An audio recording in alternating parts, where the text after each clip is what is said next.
नमस्कार। हम French revolution, France की क्रांति को पढ़ रहे थे और हमने फ्रांस की क्रांति को एक अलग ढंग से, एक अलग तरीके से समझने की कोशिश की। हमने ये कोशिश की कि फ्रांस की क्रांति को 4 भागों में पढ़ेंगे। पहला, उसका कारण क्या है, ठीक है, कि किस कारण से इतनी बड़ी घटना घटित हुई। दूसरा हमारा था कि इस घटना को करने के लिए किन लोग, इसके स्टेक होल्डर कौन थे या की फिगर्स कौन थे, किन लोगों ने इसको किया, मतलब इसमें जो लोग महत्वपूर्ण भूमिकाएं निभाए हैं, महत्वपूर्ण भूमिका किसकी थी, ठीक है ना। तीसरा, फिर इसको किस तरीके से किया गया, तो इसका क्रियाकलाप इसमें क्या था। और चौथी चीज हमने कहा था कि इतनी महत्वपूर्ण घटना यदि घटी है, इसका कोई ना कोई परिणाम और प्रभाव होगा, ठीक है। हमने जो अभी 2 क्लासेस ली है उसमें पहले में इसके आउटलाइन को समझाने की कोशिश की थी और मैंने पिछले वीडियो में आपसे बताया था कि इसका कारण या कॉज क्या था, रीजन क्या था, किसके कारण से ये हुआ। आज हम इस दूसरे लेक्चर में ये समझने की कोशिश करेंगे कि इसके स्टेक होल्डर कौन थे या इस पूरे प्रोसेस के लिए कौन की फिगर्स थे जिन्होंने इस पूरी प्रक्रिया को किया। 10 साल की जो ये घटना है 1789 से 1799, 10 साल फ्रेंच रेवोल्यूशन की घटना मानी जाती है। 14 जुलाई 1789 से 9 नवंबर 1799 तक, मतलब बोस्टीन के दुर्ग का जो घटना हुई वहां से लेके और नेपोलियन बोनापार्ट ने जिस दिन इस की सत्ता को ले लिया, इस 10 साल के पीरियड को, लगभग 1 दशक, 1 डिकेड को हम फ्रेंच रेवोल्यूशन कहते हैं। हमने कारण को समझने की कोशिश की कि क्या कारण थे, आर्थिक, राजनीतिक, सामाजिक, तात्कालिक, बहुत सारे कारण थे और उसको हमने पिछले वीडियो में समझा। इसमें आगे समझेंगे कि कौन लोग थे जिन्होंने क्रांति में, जिनके कारण क्रांति हुई या जिन्होंने क्रांति को करने में महत्वपूर्ण भूमिका निभाई। तो जो सबसे पहला नाम इसमें मैं लेना चाहूंगा, हालांकि इसका क्रम कुछ भी हो सकता है लेकिन ये बहुत महत्वपूर्ण है, ये किंग और क्वीन, ये दोनों, मतलब उस समय फ्रांस के किंग और क्वीन थे, ये दोनों बहुत महत्वपूर्ण थे। लुई 16 उस समय किंग थे और मेरी एंटोनी उस समय वहां की क्वीन थी, रानी थी। और अगर हम फ्रेंच रेवोल्यूशन को एक लाइन में समझना चाहें तो हम ये समझ सकते हैं कि राजा और रानी का अंत, मोनार्की का अंत और एक प्रजातांत्रिक, एक डेमोक्रेटिक शासन की स्थापना, यही फ्रेंच रेवोल्यूशन है। मतलब राजतंत्र का अंत, मोनार्की का अंत।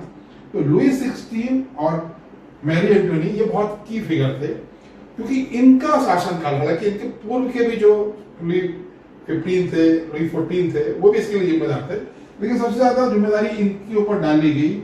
ये शासन करने में असफल थे, उस समय की आर्थिक स्थितियों को संभालने में असफल थे, बेरोजगारी बढ़ रही थी, लोगों के पास भोजन के लिए फूड उपलब्ध नहीं था, टैक्सेस बढ़ रहे थे, लोगों में बहुत असंतोष हो रहा था इनके राजा के प्रति।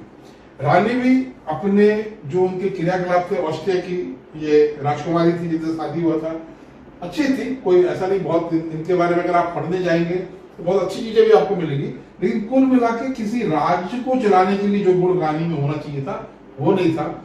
ऐसा बताया जाता है कि आम जनता से, जो कॉमन पीपल होता है, उनसे इनका कोई कनेक्ट नहीं था और उस कनेक्ट को नहीं होने के कारण ये उनकी समस्याओं को नहीं समझ पाती थी। और इनके बारे में बहुत सारे इस तरह के किस्से फेमस हैं कि जिससे ये पता चलता है कि रानी को समझ में नहीं आता था कि आम आदमी की समस्याएं क्या है। तो लुईस सत्ता को संभालने में असफल हो रहे थे, रानी उसमें और आग डालने का काम कर रही थी। कुल मिलाकर ये राजा और रानी की कहानी थी और इस राजा और रानी को हटाना, इस मोनार्की को हटाना, इस राजतंत्र को हटाना इस पूरी क्रांति का महत्वपूर्ण था। इसलिए मैं मानता हूं कि लुई 16 और मेरी एंटोनी ये 2 सबसे बड़े की फिगर थे जिसके कारण ये क्रांति हुई और जिनके खिलाफ ये क्रांति हुई। मोनार्की के खिलाफ ये क्रांति थी, ये पूरी क्रांति कुल मिला के आम नागरिक की क्रांति मोनार्की के खिलाफ थी। तो लुई 16 और मेरी एंटोनी को मैं सबसे बड़ा की फिगर इसमें मानता हूं। फ्रांस की क्रांति कोई एक घटना नहीं है। अगर हम भारत में आप देखें तो 1857 की क्रांति एक घटना थी कि लोगों ने एक विद्रोह किया, एक घटना, और खत्म हो गया। फ्रांस की क्रांति में एक सीरीज ऑफ इवेंट है। पूरी 10 सालों के अंदर इतनी चीजें अनफोल्ड हुई है, इतनी चीजें अलग अलग ढंग से घटित हुई हैं और अलग अलग लोग आए हैं नेपोलियन बोनापार्ट तक। उसमें दूसरा जो बहुत महत्वपूर्ण व्यक्ति था वो था मैक्सिमिलियन रॉबespierre, राजा और रानी को फांसी देने वाला, 21 जनवरी 1793। मतलब अगर मैं इसको उसमें बांटूं तो ये मैं मानता हूं कि 1789 14 जुलाई से बोस्टिन के दुर्ग के पतन के बाद क्रांति शुरू हुई, तो उसका फर्स्ट फेज खत्म होता है 21 जनवरी 1793, 21 जनवरी 1793। क्यों खत्म होता है? क्योंकि यहां से लेके यहां तक क्रांति तो चलती रही, लेकिन राजा रानी जिंदा थे, राजा रानी तो जिंदा थे, और राजा रानी को सपोर्ट करते हुए ये माना गया कि राजा रानी मतलब एक तरीके से कॉन्स्टिट्यूशनल मोनार्की रहे, राजा रानी पूरी तरीके से कानून के अंदर है, लेकिन राजा रानी रहे। लेकिन बाद में जाके ये रॉबespierre ने राजा और रानी को फांसी में चढ़ा दिया। किस तारीख को? 21 जनवरी 1793। और उसके बाद मैक्सिमिलियन रॉबespierre जो जैकोबिन क्लब का सदस्य था, उसमें बहुत से लोग थे, दांते से लेके बहुत से लोग थे, उनका राज्य शुरू हुआ, जिसको आतंक का राज भी कहते हैं। ये 2 साल का जो पीरियड था 1793 से 1795 तक, ये 2 साल रॉबespierre का शासन था। और इस साल इन 2 वर्षों में बहुत काम हुआ।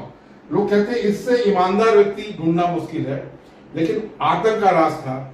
उस समय एक गिलोटिन नाम का एक नया औजार बनाया गया था, जिससे लोगों की हत्या की जाती थी, और जिसपे भी थोड़ा भी शक हुआ उसको गिलोटिन पे इनको भी चढ़ाया गया था। उसको मारने के लिए वो मान लीजिए एक आली जैसा एक होता था, और वो आके गिरता था, और एक तरीके से उसकी हत्या होती थी। तो ये इन्होंने उसके किया। और सबसे आश्चर्यजनक बात थी कि रॉबespierre को भी बाद में उसी तरीके से मौत के घाट उतारा गया। तो रॉबespierre नहीं, इसके जितने की लोग थे, चाहे वो दांते थे, चाहे वो मैक्सिम थे, सभी को उस तरीके से, मतलब इनके जितने लोग थे, इनके आतंक से इतना लोग परेशान हो गए कि ये दूसरा सबसे की फिगर, क्योंकि राजा रानी को हटा के और पहली बार सत्ता लेने वाला कौन था?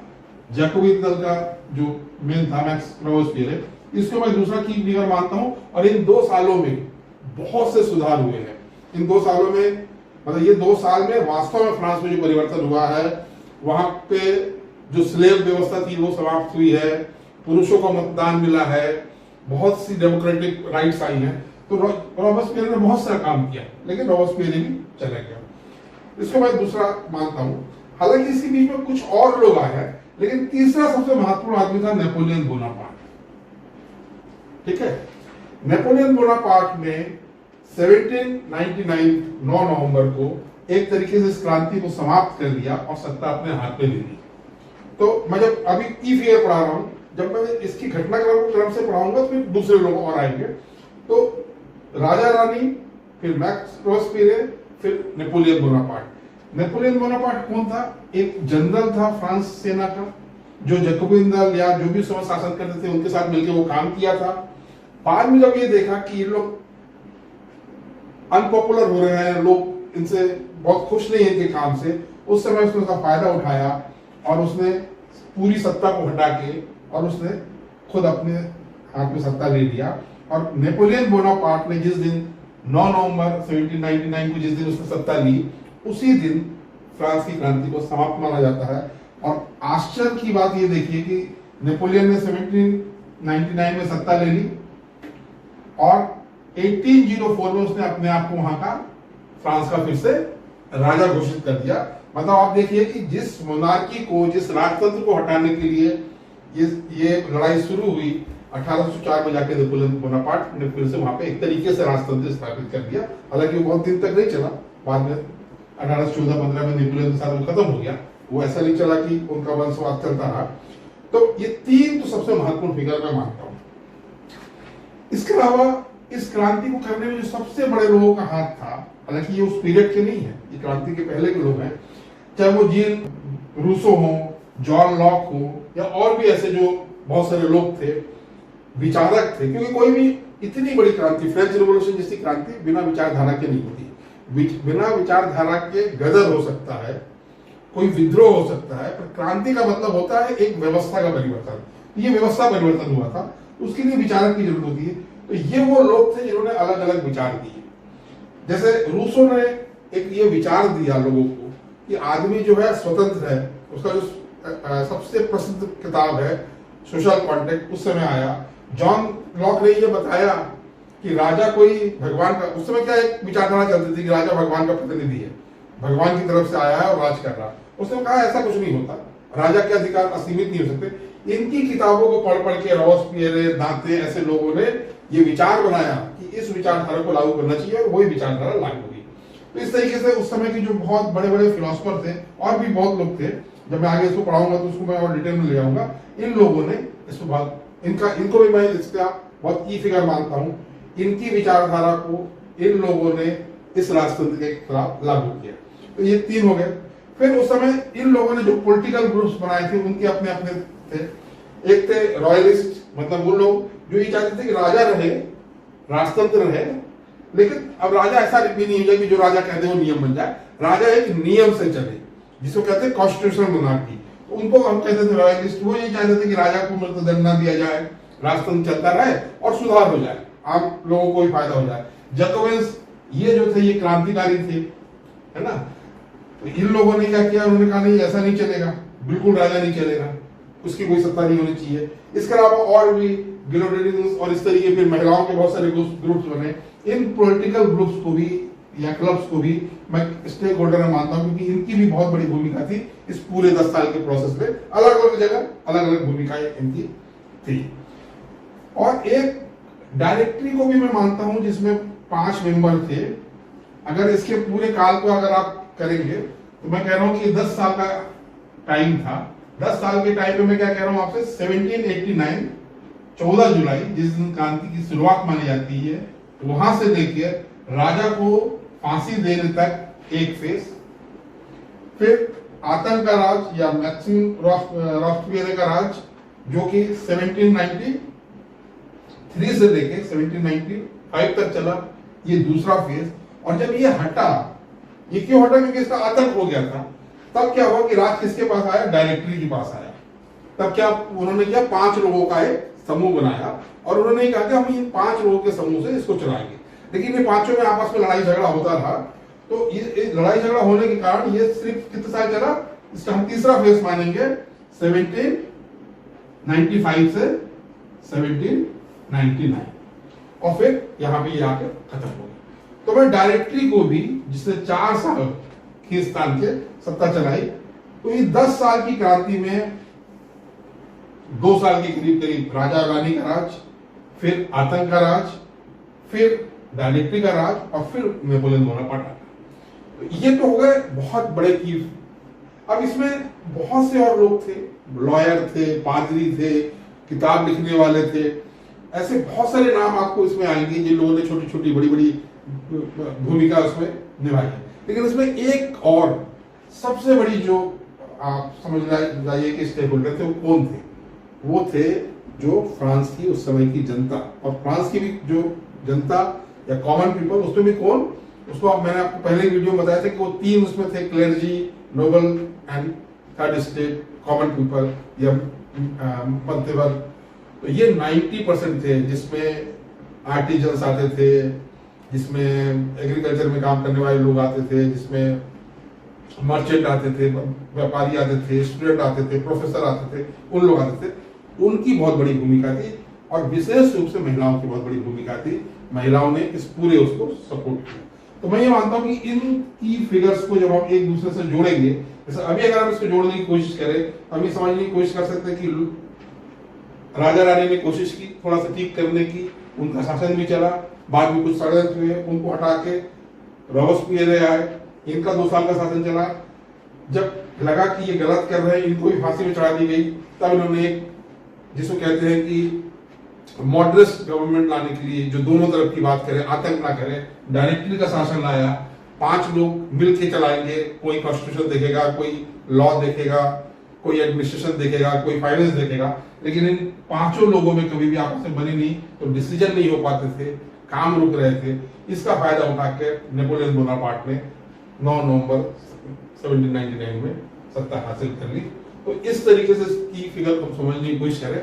आगे हम इसको अगले उसमें प्रोसेस, जिसमें हम पूरी घटनाओं को बताएंगे कि किस तरीके से बोस्टिन का दुर्ग का पतन या टेनिस कोर्ट की शपथ, फिर राजा रानी को फांसी देना, फिर रॉबस्पियर का जो बहुत महत्वपूर्ण जो 2 साल रॉबस्पियर का था वो, और फिर डायरेक्टरी के शासन को तो बहुत कुछ नहीं है, और फिर नेपोलियन द्वारा सत्ता को हासिल करना। तो समझता हूँ कि ये की फिगर्स को अगर आप समझ लें तो हमको ये समझ में आएगा कि रीजन क्या थे वो हमको समझ में आ गया, की फिगर समझ में आ गया। इन दोनों को हम जब जोड़ेंगे तो हमको समझ में आएगा कि प्रोसेस क्या था, घटनाक्रम क्या था, किस तरीके से ये पूरा इवेंट 10 साल का हुआ।